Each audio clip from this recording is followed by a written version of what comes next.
In the next couple lessons, we are going to learn about all types of questions and how to answer each type of question.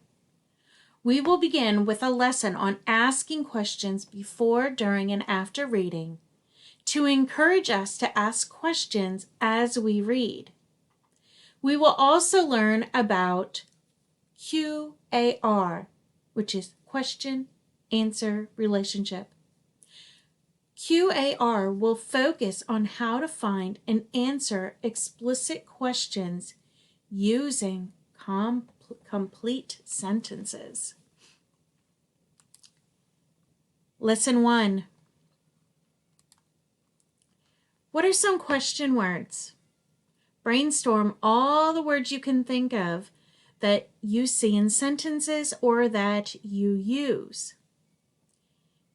Words that you know when you hear, they tell you someone is asking a question.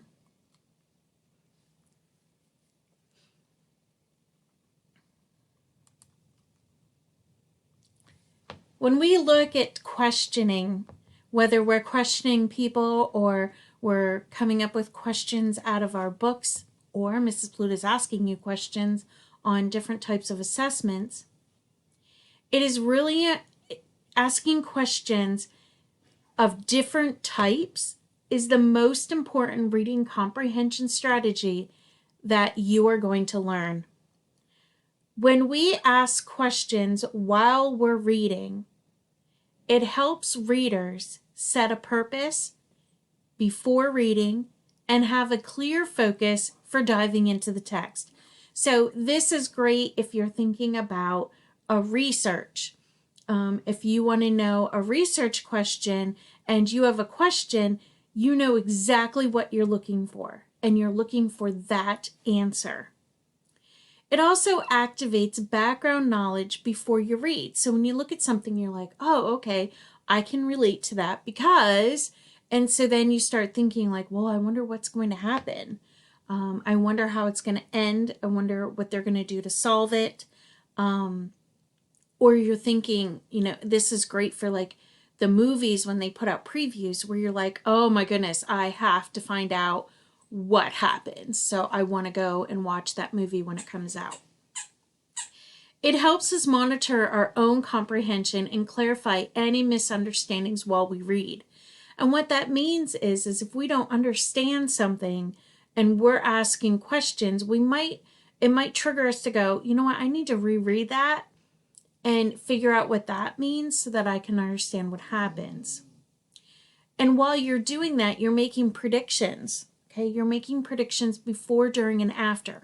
We do that with reading. We also do that with TV shows and movies that we watch. You can also analyze and question the author. Not that you're going to reach out and ask the author these questions, but you think like, okay, where is this story going? The author wrote that the boy was confused, but yet the boy is thinking about how he's going to solve this. And so I wonder what the author means by this. Asking these types of questions is going to help you draw conclusions, make inferences, and throughout the whole entire time you're reading, you're making different predictions. It also helps us to find out more in-depth information where you want to read more about a certain book, you want to watch the next series of the movie coming out, you want to learn more about a topic. Okay, you're going to be looking at different things like that. Like maybe you want to read more books about the same author or more books to find out what happens in the next part of a story, meaning the chapter. So look at this picture. What questions do you have about the picture? In the next activity, you're going to post 4 to 5 questions that you have about this picture.